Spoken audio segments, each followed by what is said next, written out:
Hello साथीहरू, आज फेरि मेरो सुत्केरी मसला बन्दैछ। सुत्केरी मसलाको लागि के सामान लिएको छु देखाउँछु।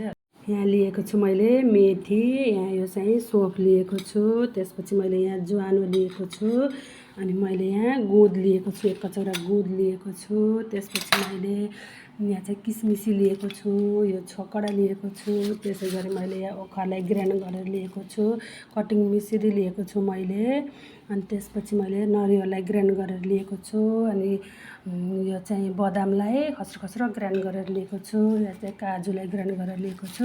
त्यसै गरी मसँग चाहिँ यो जडीबुटीको धुलो छ, पाखानीको धुलो अनि जडीबुटीहरू छ साथीहरू। त्यसपछि मसँग छ यो बत्तिसाको धुलो, अनि त्यसपछि मसँग छ यो घिउ, प्योर घरको घिउ 1 मानो। अब यो सबै चिज राखेर चाहिँ मैले सुत्केरी मसला बनाउँदैछु। त्यसपछि मैले लिएको छु यो कालो हलेदो र पहेँलो हलेदो, यो पनि ढाड दुखेको औषधि हुन्छ सुत्केरी बेलाको लागि। सुत्केरी मसलामा राख्न एकदम राम्रो हुन्छ। अब मैले यसलाई ओखलीमा थिचेर लिनेछु। त्यसै गरी हजुरहरूले ल्वाङ सुपमा राख्न सक्नुहुन्छ, जाइफल राख्न सक्नुहुन्छ।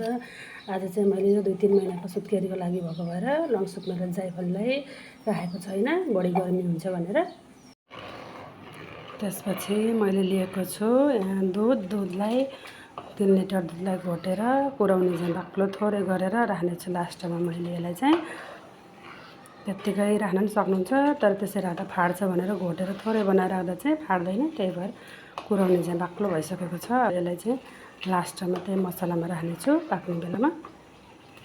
मेथी, सोप सबै चिज पुऱ्याएँ, कालो हलेदोहरू राखेँ, कालो हलेदोहरू राखेँ। त्यसपछि मैले घिउमा यसरी गुड पुऱ्याएको छु। अब यो गुडलाई एकछिन भुटेपछि सबै चिज पालो राखेर लास्टमा दुध राख्नेछु। अब मैले यसमा काजु राखेँ, यसरी मजाले भुट्छु यसरी घिउमा। काजु राखेँ, त्यसपछि मैले ग्राइन्ड गरेको बदामलाई राख्दैछु। सबै चिजलाई मजाले घिउमा पकाइसकेपछि रातो पारेर बल्ल। त्यसपछि मैले ओखरको धुलोलाई लिएको छु, किसमिसलाई राखेँ, सुरुमै राख्यो भने फाट्छ भनेर। त्यसपछि मैले घिउमा पुऱ्याएको छोकडालाई राख्दैछु यसरी। अब यो सबैलाई राम्रोसँग चलाइसकेपछि अब सुकाएको दुध राख्नेछु, अनि रेडी हुनेछ सुत्केरी मसला।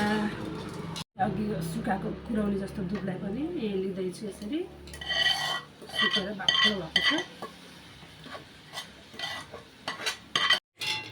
ल साथीहरू, अब यसरी मेरो सुत्केरी मसला रेडी भयो।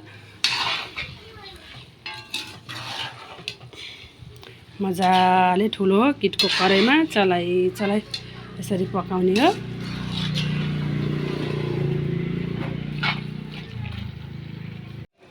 ल हेर्नुहोस् है साथीहरू, अब मेरो सुत्केरी मसला रेडी भइसकेपछि अघि राखेको 1 मानो घिउ चाहिँ अब बल्ल यसरी निस्किँदैछ है, यसरी घिउ छोड्दैछ यो मसलाले। अब चाहिँ यो मसला रेडी भयो।